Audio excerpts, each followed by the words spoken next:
तो दोस्तों आज की इस वीडियो में हम बात करेंगे एसएससी एमटीएस के फॉर्म को किस तरीके से भरना है। तो उसके लिए सबसे पहले आपको देखिए क्या करना होगा। आपको सबसे पहले रजिस्ट्रेशन करना होगा। तो जिसने भी रजिस्ट्रेशन नहीं किया है वो हमारे आई बटन पर जाकर रजिस्ट्रेशन पहले कर ले और उसके बाद फिर आपको ssc.nic.in वाले वेबसाइट पर, जो कि आपको ऊपर दिखाया गया है, उस पर जाना होगा। और उस पर जाने के बाद आपको बिल्कुल इस तरह का एक इंटरफेस खुला हुआ दिखाई देगा। अब इसके बाद आपको राइट साइड में लॉगिन का एक ऑप्शन दिखाई दे रहा होगा, जिसके नीचे आपको यूज़र नेम, रजिस्ट्रेशन नंबर और पासवर्ड का ऑप्शन दिखाई दे रहा होगा। और फिर नीचे आपको एक कैप्चा दिया होगा, तो आपको अपना यूज़र नेम या फिर रजिस्ट्रेशन नंबर और पासवर्ड और फिर जो कैप्चा आपको दिया गया वो सेम टू सेम यहाँ पे भर लेना होगा।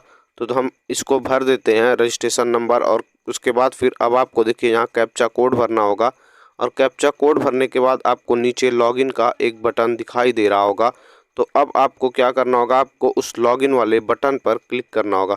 तो जैसे ही आप क्लिक करेंगे तो देखिए यहाँ पे आपने जिस भी नाम से रजिस्ट्रेशन किया है वो नाम आपको यहाँ पे विजिबल हो जाएगा। उसके बाद फिर आप थोड़ा सा नीचे स्क्रॉल करके आएंगे तो देखिए मल्टीटास्किंग स्टाफ और CBIC और CBN का आपको दिखाई दे रहा होगा। और उसके बाद आपको नीचे अप्लाई का एक ऑप्शन दिखाई दे रहा होगा। अब आपको अप्लाई वाले ऑप्शन पर क्लिक करना होगा। तो जैसे ही आप उस पर क्लिक करेंगे आपको एक इस तरह का इंटरफेस दिखाई देगा, जहाँ पे आपकी सारी डिटेल्स पहले से ही फिल की हुई आपको दिखाई दे रही होंगी। अब इसके बाद आपको इसको नीचे स्क्रॉल करते हुए चले आना है और 14 नंबर तक आपको इसको स्क्रॉल करना और फिर 15 नंबर का जो डिटेल है वो वहाँ से आपको फिल करना स्टार्ट करना है। अब देखिए यहाँ पे आपको सबसे पहले अपना सेंटर सेलेक्ट करना होगा। आपको यहाँ 3 सेंटर सेलेक्ट करने होंगे। जो भी सेंटर आपको सही लगे अपने हिसाब से आप सेलेक्ट कर सकते हैं।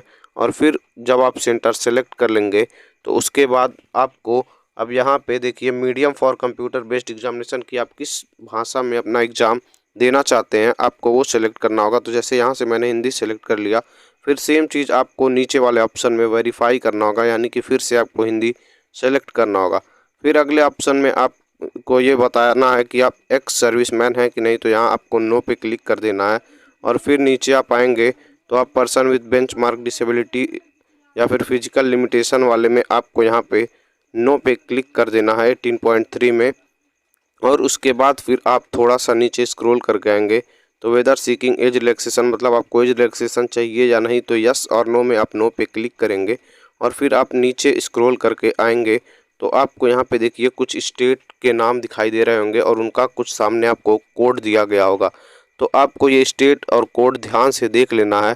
और फिर देखने के बाद आपको सारे स्टेट्स का कोड सही से देखना होगा। और देखने के बाद आपको नीचे कुछ बॉक्स दिखाई देंगे, उसमें इस कोड को भरना है कि आप किस स्टेट को प्रायोरिटी देना चाहते हैं।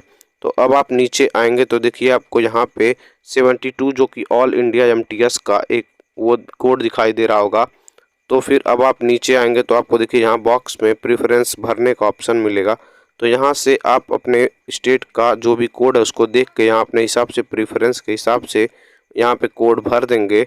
और कोड को भरने के बाद अगर आप ऑल इंडिया एमटीएस को भी प्रेफरेंस देना चाहते हैं तो ऑल इंडिया एमटीएस के लिए जो कोड है वो है 72। तो आप यहाँ पे 72 को फिल कर देंगे। और फिर जब आप इन बॉक्सों को फिल कर लेंगे अपने हिसाब से, जितने भी प्रेफरेंस आप भरना चाहते हैं, आप चाहें तो सभी प्रेफरेंसेस को 1 बाय 1 भर सकते हैं। और अगर आप 2-3 भरने के बाद कोई भी प्रेफरेंस नहीं भरना चाहते हैं तो आपको इसमें देखिए नीचे दिया गया कि आप उसमें यक्स टाइप कर सकते हैं बॉक्स में। तो जब आप यहाँ पे यक्स टाइप करेंगे या फिर क्रॉस टाइप करेंगे तो आपको देखिए इस तरह से एक और ऑप्शन दिखाई देगा। तो आपको यहाँ ओके पर क्लिक कर देना होगा। तो जब आप ओके पर क्लिक करेंगे तो जितने भी खाली बॉक्सेस थे उनमें यक्स अपने आप ही फिल हो जाएगा। और जब ये फिल हो जाएगा तो फिर आप अपना प्रोसीजर आगे बढ़ा सकते हैं। तो अब यहाँ देखिए हाईएस्ट एजुकेशनल क्वालिफिकेशन आपने मतलब कहाँ तक पढ़ाई की हुई है। तो इसमें आपने ग्रेजुएशन किया है तो ग्रेजुएशन में आपने क्या किया है, या फिर 10+2 किया है तो 10+2 आप सेलेक्ट करेंगे। तो यहाँ से जैसे मैंने ग्रेजुएशन किया हुआ है तो यहाँ से मैं BA सेलेक्ट कर देता हूँ। और उसके बाद फिर आपको देखिए details of qualifying educational qualification में सेलेक्ट एजुकेशन में आप सेलेक्ट करेंगे तो यहाँ 10th स्टैंडर्ड आपको सेलेक्ट करना होगा। और अब इसके बाद आपको स्टेटस में यहाँ पे पास्ट सेलेक्ट करना होगा। और पास्ट सेलेक्ट करने के बाद कुछ डिटेल्स आपकी अपने आप फिल हो जाएंगी। और यहाँ परसेंटेज में आपका 10th में जितना भी परसेंटेज है आपको परसेंटेज यहाँ पे फिल कर देना है। और फिर आपको नीचे स्क्रॉल करके आना है और यहाँ पे do you want to make your personal information available for accessing job opportunity वाले में नो पे क्लिक कर देना है। और फिर यहाँ आप देख पाएंगे कि आपका बाकी डिटेल्स फिल है और यहाँ फोटोग्राफ एंड सिग्नेचर अब आपको अपलोड करना होगा। तो अब फोटोग्राफ जो है आपको अपना देखिए यहाँ पे दिया गया JPEG और JPG फॉर्म में अपलोड करना है और आपको कोई भी चश्मा या फिर टोपी लगा के फ़ोटो नहीं खिंचवाना है और फ़ोटो आपका जो है वो 21 अप्रैल के बाद का होना चाहिए। और फिर फ़ोटो का साइज़ जो है वो आपका 20 से 50 KB का ही होना चाहिए।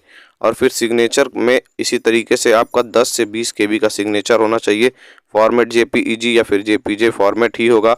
तो आप इस तरीके से इसको यहाँ से आप क्या करेंगे, रिसाइज कर लेंगे और इसकी भी वीडियो हमने बना दी है, तो आई बटन से जाकर आप वो वीडियो देख सकते हैं कि फ़ोटो को रिसाइज कैसे करेंगे।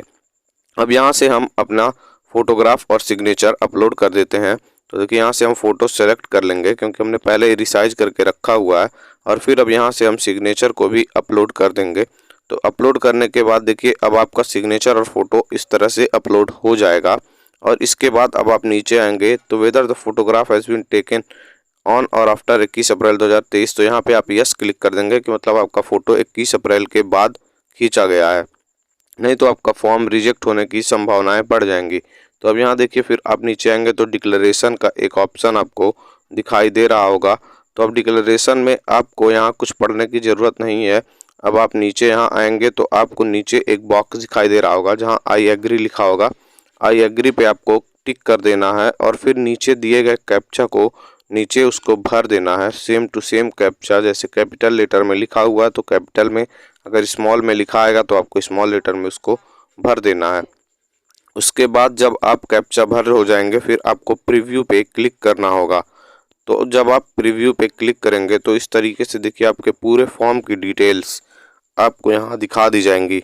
तो अब यहाँ से अब आपको अपने पूरे फॉर्म की डिटेल्स को चेक कर लेना है कि आपकी सारी डिटेल्स सही हैं या नहीं। आपने जो भी डिटेल्स भरी हैं उनको आप चेक कर लें क्योंकि बाद में ये एडिट नहीं हो पाएगा। तो इसलिए फॉर्म को सही से चेक कर लें और चेक करने के बाद फिर आप नीचे आएंगे। एक एक ऑप्शन को आपको चेक करना होगा कि आपने सारी डिटेल्स को सही भरा है या नहीं, क्योंकि बाद में शायद एडिट नहीं हो पाए और आपको कुछ पैसे भी पे करने पड़े एडिट के लिए। तो इसलिए आप सही से अपने सारे इन्फॉर्मेशंस को चेक कर लें। फिर अब आप स्क्रॉल करते हुए नीचे आएंगे तो यहाँ देखिए आपका एड्रेस वगैरह भी सब कुछ फिल हो चुका है। और फिर इसके बाद आपको और नीचे आना होगा। तो जब आप और नीचे आएंगे तो यहाँ पे देखिए अब आपको यहाँ पे दिखाई दे रहा होगा कि आपका जो परमानेंट एड्रेस है वो भी भरा हुआ है। और फिर अब आप नीचे स्क्रॉल करते जाएंगे इसी तरीके से।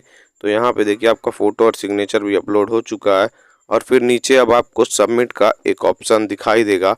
अब आपको वहाँ क्लिक करना है। फिर आपको देखिए you can not edit after final submission, so check the details carefully. जैसा कि हमने पहले ही बता दिया है कि आपको सही से चेक कर लेना क्योंकि बाद में आप एडिट नहीं कर पाएंगे। फिर वहाँ आपको ओके पर क्लिक करना होगा।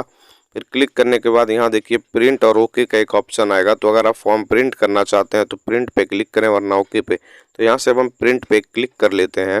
तो प्रिंट पे जब हम क्लिक करेंगे तो देखिए इस तरीके से डाउनलोड का ऑप्शन आ जाएगा। तो डाउनलोड के ऑप्शन पर क्लिक करेंगे तो आपका फॉर्म जो है, एप्लीकेशन फॉर्म जो है वो अब डाउनलोड हो जाएगा। उसके बाद आपको यहाँ से उसको व्यू कर लेना होगा। तो देखिए इस तरह से आपका पूरे फॉर्म का इन्फॉर्मेशन आपको मिल जाएगा। और अब आप देख पाएंगे कि पूरा इन्फॉर्मेशन आपका डाटा पूरा यहाँ पे शो हो रहा होगा। तो अब यहाँ से इसको आप सेव कर लेंगे और फिर सेव करने के बाद आप बैक जाएंगे। फिर से एक बार आप बैक बटन दबाएंगे तो यहाँ से फिर से ओके और प्रिंट पे पहुँच जाएंगे आप। फिर यहाँ से आपको ओके बटन पर अब प्रेस करना होगा। फिर आप देखिए फिर से आप यहाँ पे दूसरे प्रीवियस पेज पर आ जाएंगे और यहाँ से जहाँ से आपने स्टार्ट किया था फिर से वहीं पे आ जाएंगे। तो अब यहाँ से अब आपको पेमेंट का एक ऑप्शन दिखाई दे रहा होगा। तो अब यहाँ आपको पेमेंट पर क्लिक करना होगा। तो जैसे ही आप पेमेंट पर क्लिक करेंगे तो आपको देखिए यहाँ लिख रहा है you are exempted from fee payment, यानी कि जैसा कि मैंने गर्ल का फॉर्म भरा था यानी लड़की का फॉर्म भरा था तो इसलिए यहाँ पे कोई फ़ीस नहीं पे करनी होगी। जो SC और ST कैंडिडेट हैं उनके लिए भी कोई फ़ीस नहीं लगेगी। लेकिन अगर आप मेल कैंडिडेट हैं जनरल या OBC के तो आपको 100 रुपये फ़ी पे करनी पड़ेगी। और आपको यहाँ से आगे का ऑप्शन पे करने का मिल जाएगा कि आप यूपीआई से या फिर किसी अन्य चीज़ से पे कर सकते हैं।